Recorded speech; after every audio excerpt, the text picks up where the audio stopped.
Hello everyone, for today's Tools Tuesday, I'm going to test out the ArtGraf Liquid Graphite. I was really lucky to pick one up at IAMPETH this past July.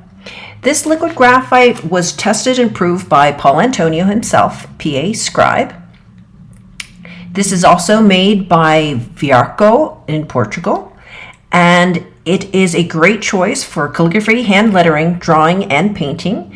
It is a smooth liquid with intense pigmentation, which allows you to create clean, sharp lines and is suitable for use on white, black, and colored papers.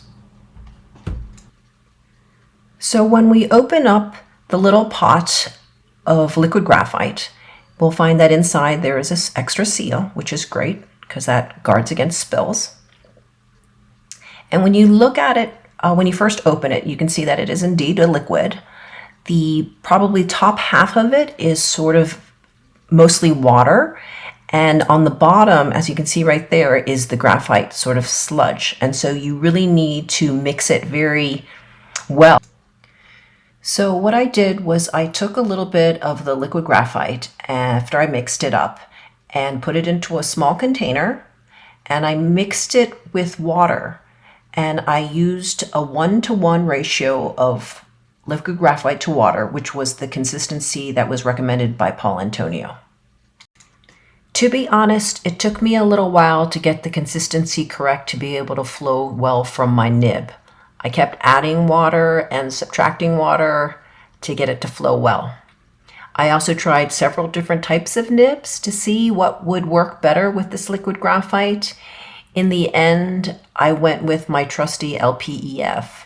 So this is using the LPEF nib. I'm writing on Bienfang marker paper. And once I got the combination correct, the liquid graphite was easy to write with.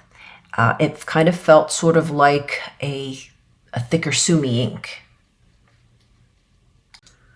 I'm in Las Vegas, so I felt that the liquid graphite dried fairly quickly.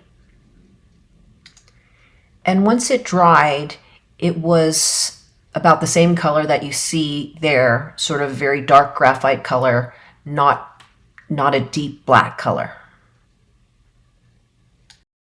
So you can see from my lettering here, I get very good swells and fairly good hairlines. I think if I had added more water, I could maybe perhaps get better hairlines, thinner hairlines.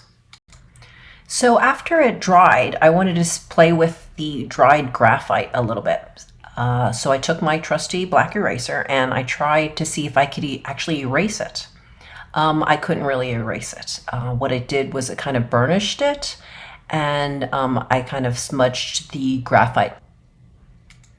Then I took a burnishing cloth and I burnished it, so not so much smudging, but a nice sheen. And finally, I used my finger to also burnish it a bit, and less smudging there too as well.